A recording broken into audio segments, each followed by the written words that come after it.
So guys, आज के studio में मैं कंपेयर करने वाला हूँ सैमसंग S24 को गूगल पिक्सल 9 के साथ। तो चले जानते कि आपको इन दोनों फ़ोन में से कौन सा फ़ोन खरीदना चाहिए। तो चले बिना देर के वीडियो शुरू करते हैं। तो शुरुआत करते हैं दोनों फ़ोन के डिस्प्ले से।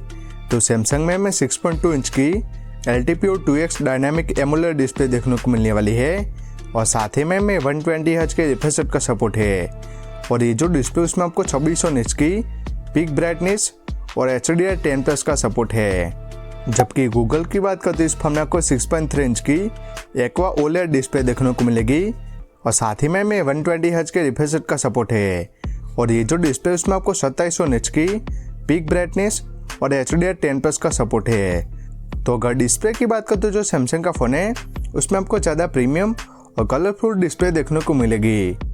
नेक्स्ट अगर परफॉर्मेंस की बात करें तो सैमसंग में हमें स्नैपड्रैगन 8 Gen 3 देखने को मिलेगा और साथ ही में हमें LPDDR5 की रैम और UFS 3.1 स्टोरेज सपोर्ट देखने को मिल जाएगा और साथ ही में हमें 1.7 मिलियन AnTuTu स्कोर देखने को मिल जाएगा। जबकि गेमिंग की बात करते इस फोन में को BGMI 120 FPS पर खेल पाएंगे। जबकि गूगल की बात करते इस फोन में को टेंसर G4 चिप देखने को मिलेगी और साथ ही में हमें LPDDR5 की रैम और UFS 3.1 स्टोरेज सपोर्ट देखने को मिल जाएगा और साथ ही में हमें 1.2 मिलियन AnTuTu स्कोर देखने को मिल जाएगा। अगर गेमिंग की बात करते इस फोन में को BGMI 90 FPS पर खेल पाएंगे।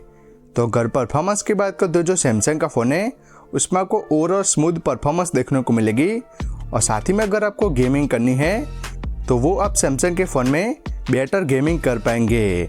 नेक्स्ट अगर UI की बात करें तो सैमसंग में हमें One UI देखने को मिलेगी जो कि Android 15 पर बेस है और साथ ही में हमें 7 ईयर के मेजर और सिक्योरिटी अपडेट देखने को मिल जाएंगे। जबकि फीचर्स की बात करते इस फोन में को note assistant, call assistant, PDF translate, circle to search और AI इंटरप्रेटर जैसे AI फीचर्स देखने को मिलने वाले हैं।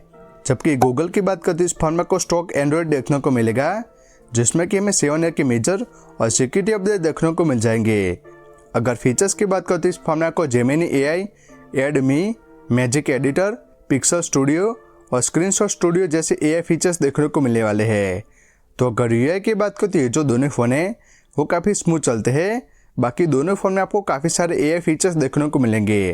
तो UI के मामले में जो दोनों फ़ोन हैं वो अपनी पर्सनल चॉइस हो जाती है। नेक्स्ट अगर नेटवर्क की बात करें तो सैमसंग में Wi-Fi 6E, Bluetooth 5.3, multiple 5G band और NFC का सपोर्ट है। जबकि गूगल की बात करते इस फोन में को Wi-Fi 7, Bluetooth 5.3, multiple 5G band और NFC का सपोर्ट है। तो अगर नेटवर्क की बात करें तो आपको नेटवर्क के मामले में कोई भी इशू नहीं होगा। नेक्स्ट अगर बैटरी की बात करें तो सैमसंग में 4000 mAh की बैटरी और 25 वाट के फास्ट चार्जिंग का सपोर्ट है और साथ ही में 15 वाट के वाले चार्जिंग और 5 वाट के रिवर्स वाले चार्जिंग का सपोर्ट है। और ये जो फ़ोन है अराउंड 80 मिनट में फुल चार्ज हो जाता है। जबकि गूगल की बात करते इस फोन में को 4700 mAh की बैटरी और 27 वाट के फास्ट चार्जिंग का सपोर्ट है और साथ ही में 15 वाट के वाले चार्जिंग का सपोर्ट है। और ये जो फ़ोन है अराउंड 90 मिनट में फुल चार्ज हो जाता है। तो अगर बैटरी की बात करते जो गूगल का फ़ोन है उसमें आपको स्लाइटली बेटर बैटरी लाइफ देखने को मिलेगा और साथ ही में आपको ज़्यादा फास्ट चार्जिंग का सपोर्ट है। लास्ट अगर कैमरास की बात करते तो सैमसंग में 50 MP का मिलेस विथ OIS और दूसरा 12 MP का अल्ट्रा वाइड लेंस है और तीसरा 10 MP का टेलीफोटो लेंस है और सामने की तरफ 12 MP का सेल्फी कैमरा देखने को मिलेगा और साथ ही में आप सारे लेंसेज से 4K 60 FPS तक वीडियो रिकॉर्डिंग कर पाएंगे। जबकि गूगल की बात करते इस फोन में आपको 50 MP का मिलेस विथ OIS और दूसरे 40 MP का अल्ट्रा वाइड लेंस है और सामने की तरफ 10.5 MP का सेल्फी कैमरा देखने को मिलेगा और साथ ही में आप सारे लेंसेज से 4K 60 FPS तक वीडियो रिकॉर्डिंग कर पाएंगे। तो अगर कैमरास की बात करें तो जो सैमसंग का फ़ोन है उसमें आपको बेटर पोर्ट्रेट फोटोज़ और साथ ही में आपको बेटर वीडियो रिकॉर्डिंग देखने को मिलेगी। लेकिन जो गूगल का फ़ोन है उसमें आपको बेटर फोटोज़ देखने को मिलने वाली है। तो अगर आपकी मेन प्रायोरिटी वीडियो रिकॉर्डिंग है तो वो आप सैमसंग में कर पाएंगे। लेकिन अगर आपको फ़ोटोज़ लेनी है तो वो आप गूगल के फ़ोन में बेटर फ़ोटोज़ ले पाएंगे।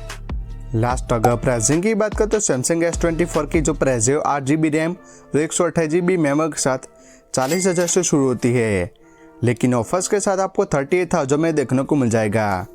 जबकि गूगल पिक्सल 9 की बात करें तो 12GB रैम और 256GB मेमोरी के साथ 38,000 से शुरू होती है, लेकिन ऑफर्स के साथ आपको 35,000 में देखने को मिल जाएगा। तो जो गूगल का फ़ोन है वो सैमसंग के मुकाबले 3,000 सस्ता है।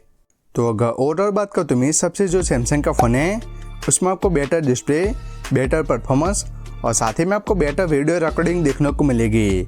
लेकिन जो गूगल का फ़ोन है उसमें आपको बेटर बैटरी लाइफ और साथ ही में आपको बेटर फोटोज़ देखने को मिलने वाली है।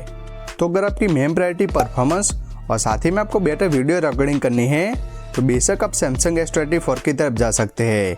लेकिन अगर आपको बेटर फोटोज़ चाहिए तो बेशक आप गूगल पिक्सल 9 की तरफ जा सकते हैं। तो मेरे हिसाब से आप इन दोनों फ़ोन में से अपने बजट और रिक्वायरमेंट के हिसाब से आप इन दोनों फ़ोन में से कोई भी एक फ़ोन खरीद सकते हैं। तो कैसी लगे ये वीडियो कमेंट्स करके ज़रूर बताएं। Thank you.